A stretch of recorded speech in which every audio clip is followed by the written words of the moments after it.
지금은 태희 만나러 가는 길이에요.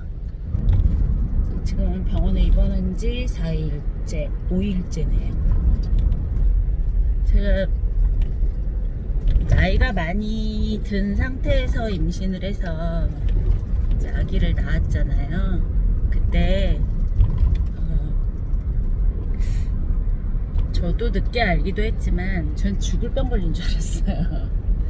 늦게 알기도 했지만 뭐라 그럴까, 주변에서 그냥 포기해라, 인생이 없어진다, 이제 나와서 어떻게 할 거냐, 이렇게 얘기를 하셨었거든요, 많이. 근데 뭐 저로서는 절대로 있을 수 없는 일이고요. 진단을, 그러니까 그 다운증후군 고위험군 판정들이 나잖아요. 초고위험군이었어요, 저 결과가. 그래서 마음의 준비를 했죠. 거의 확정적이었다고 볼 수 있으니까요. 근데 뭐 마음의 준비를 하나 안 하나 마찬가지예요. 나중에 그 진단 나올 때는요 똑같아요. 똑같이 충격적이고, 왜냐하면은 겉으로는 마음의 준비를 했네 어쩌네 저쩌네 말을 하지만 속으로는 아닐 수도 있어 라는 생각을 하지 않겠어요? 저도 그렇게 생각했고요.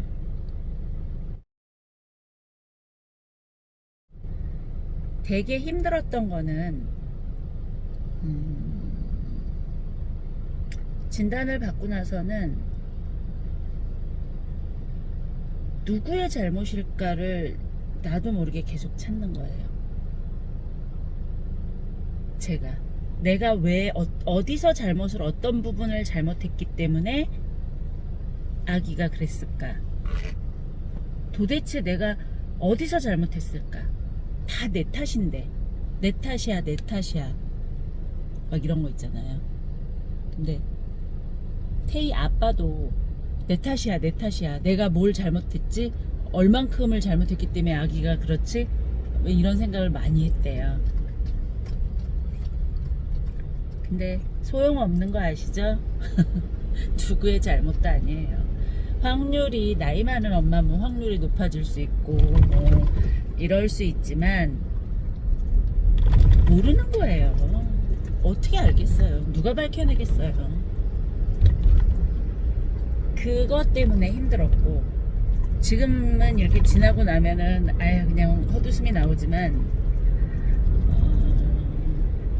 두 번째는 저희 친정어머니였어요. 저희 친정어머니 같은 경우에는 제 아기들을 키워주셨는데 뼈를 녹여가면서 키우세요. 땅에 내려놓지 않고. 제가 복이 많은 거죠. 그리고 최고로 예뻐야 되고 최고로 똑똑해야 되고 막 이런 거 있잖아요. 아기를 이렇게 보면서 내 맘에 꼭 들게 생겼어 막 이렇게 큰애 때도 내가 상상했던 아기가 나왔어 막 이런 되게 좀 소녀 같은 조금 독특하신 분이거든요. 엄마한테 아기를 낳고 진단이 나오고도 좀 더 지난 다음에 말씀을 드렸거든요.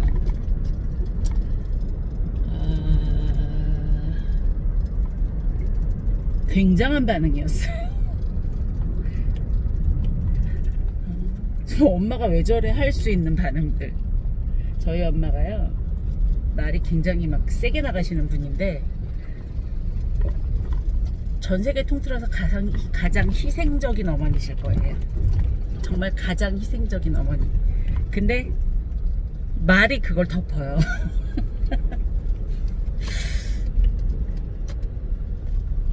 그런 분이시라 엄마한테 말씀드리고 나서 몇 달 동안이 굉장히 힘들었어요. 저를 많이 원망을 하셨어요.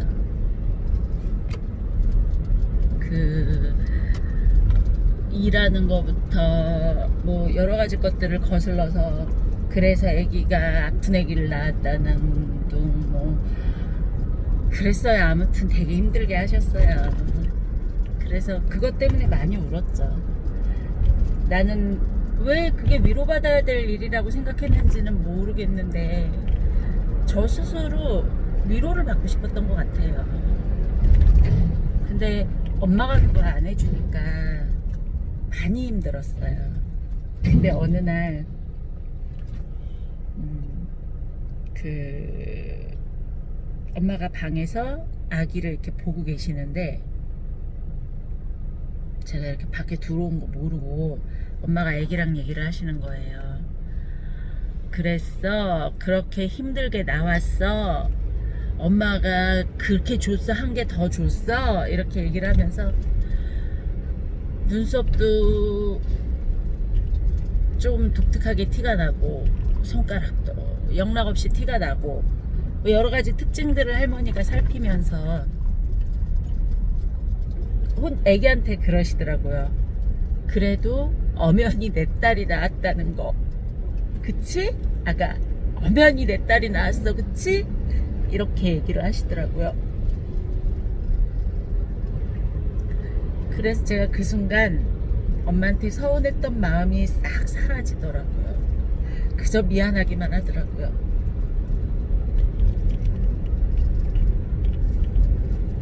왜냐면 저희 어머니는 손주가 자랑거리였거든요. 저희 어머니의 자랑거리가 저였었고, 제가 낳은 아기들이 마침 엄마 마음에 맞게끔 이쁘게 커줘서 그게 자랑거리였거든요. 그러니까 그 할머니의 마음을 제가 너무 경솔하게 서운하게만 생각했었어요. 그 계기가 지나고 나서 할머니랑 오픈을 해서 이야기를 하기 시작하죠.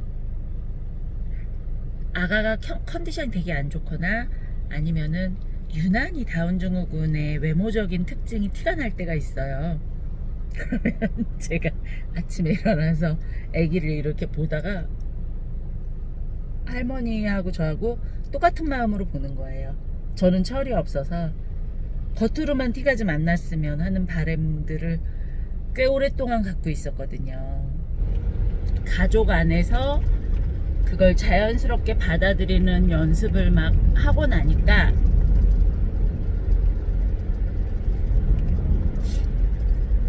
지금 이렇게 많은 분들이 보실 수 있는 곳에 제가 스스로 오픈할 수 있는 그런 마음이 된 것 같아요.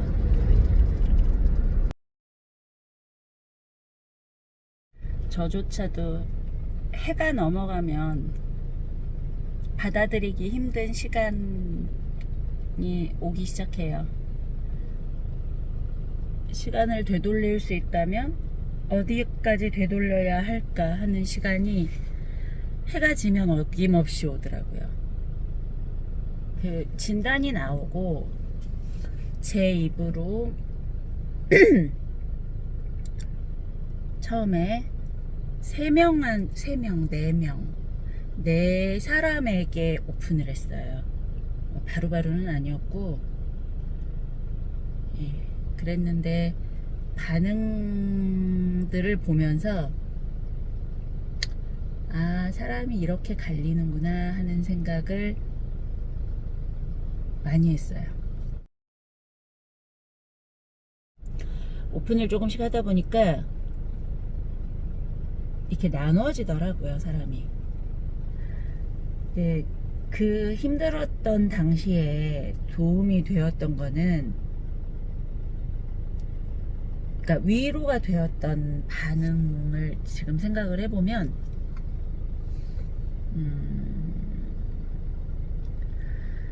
제가 제 스스로 저를 되게 불쌍한 사람을 만들고 있었어요. 제 마음이.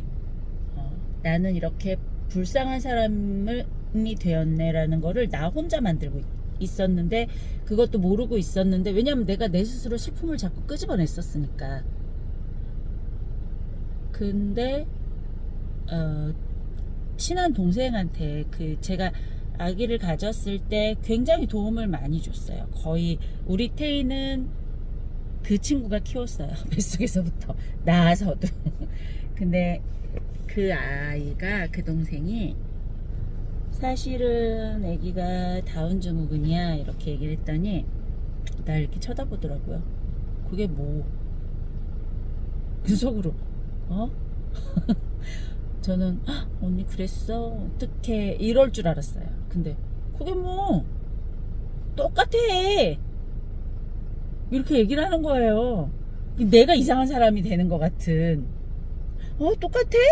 똑같은 건가? 오히려 상대가 그렇게 해주니까 이 내가 마음이 싹 가라앉더라고요. 똑같은 반응을 보인 사람이 한 사람 더 있었어요.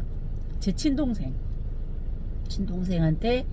이래 해서 태희가 다운 증후군이야 그랬더니만, 근데 뭐 키우면 되는 거지 뭐 어떡하라고.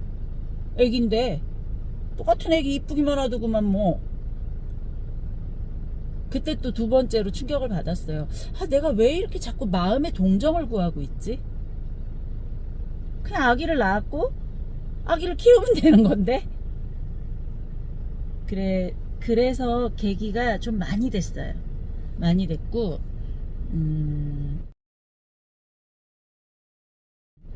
또 하나의 저의 나쁜 습관이 있었어요. 큰애 작은애를 나이 터울이 많게끔 낳고, 제가 지금 현장류가 15년째거든요. 근데 잊어버릴만 하면 또 낳고 잊어버릴만 하면 또 낳고, 그래서 맨날 초본 거예요. 그렇게 아기를 키우다 보니까 나이가 점점 많아진 상태에서 아기를 낳으니까 엄마들끼리의 커뮤니케이션이 될 만한 그룹들이 저는 없어요.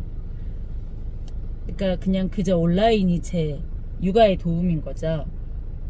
아기를 키워봤으니 그래도 어느 정도 특징을 알잖아요. 태희한테는 좀 독특한 특징들이나 외형으로 보는 뭐 좀 다른 부분, 그 다음 성장 발달 과정에서 나오는 또 다른 부분, 이런 것들이 좀 이렇게 민감하게 받아들이는 경향이 생기잖아요. 근데 제가 그걸 어떻게 제 입으로 표현을 하냐면요, 정기검진이나 약을 받으러 갈 때나 검사를 하러 갈 때나 교수님 앞에 가서 제가 그래요.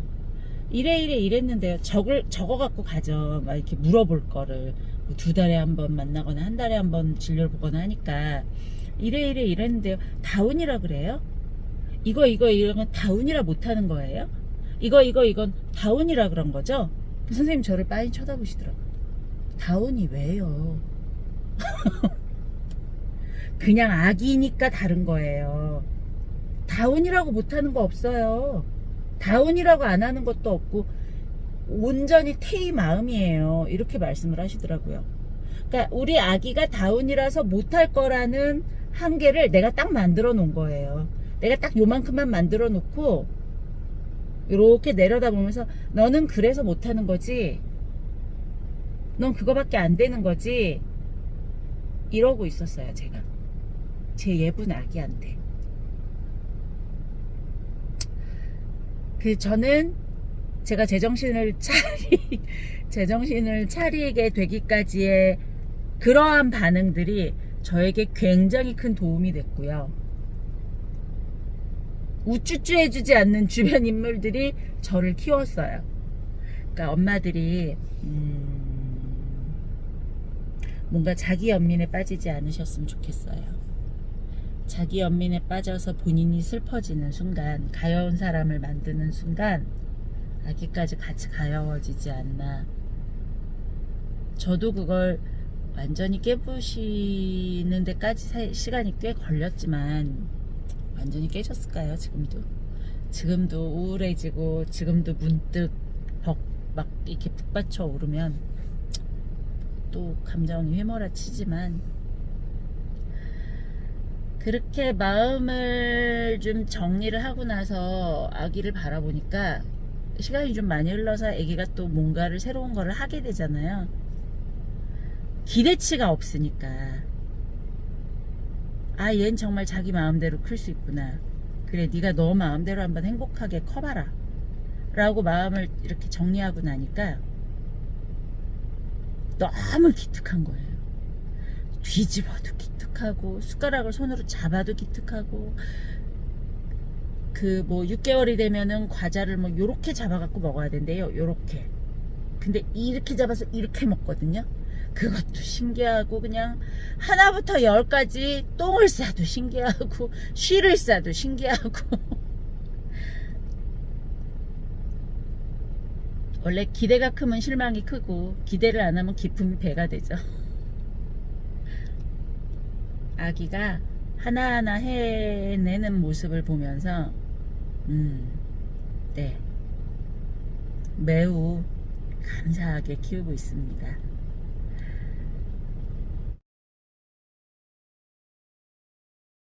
혹시 이런 저와 비슷한 상황에 있는 엄마나, 아니면 뭐 다운증후군 25대1, 5대1, 고위험군 임산부 16대1, 이런 임산부들이요.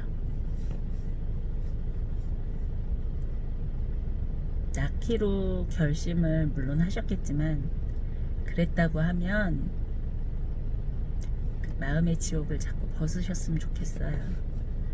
가장, 그러니까 컨트롤할 수 있는 능력이 나한테 있는데, 내가 그 컨트롤할 수 있는 능력을 자꾸 놔버리더라고요. 제 경험을 비추어 보면.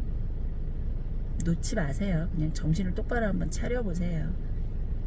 그리고 네, 혹여 주변에서 또 알게 되시는 분들도 현실적으로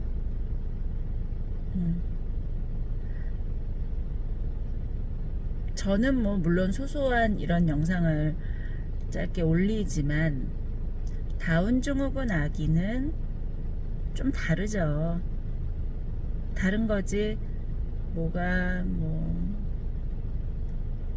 대단히 잘못됐다고 할 수는 없을 것 같아요. 그런 마음들을 많은 분들이 가지셨으면 좋겠어요. 똑같은 아기야.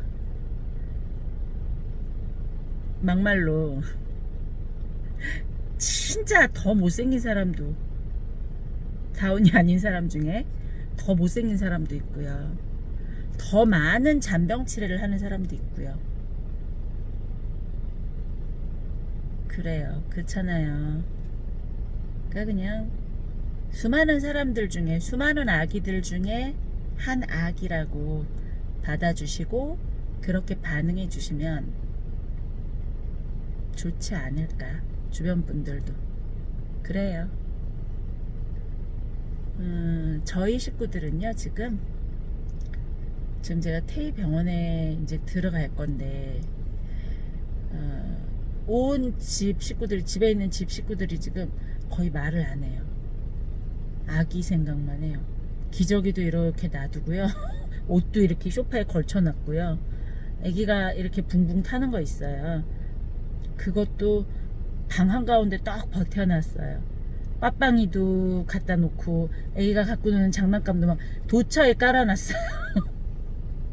보기만 해도 예쁘니까, 너무 보고 싶으니까 빨리 나와서 퇴원하고 싶네요.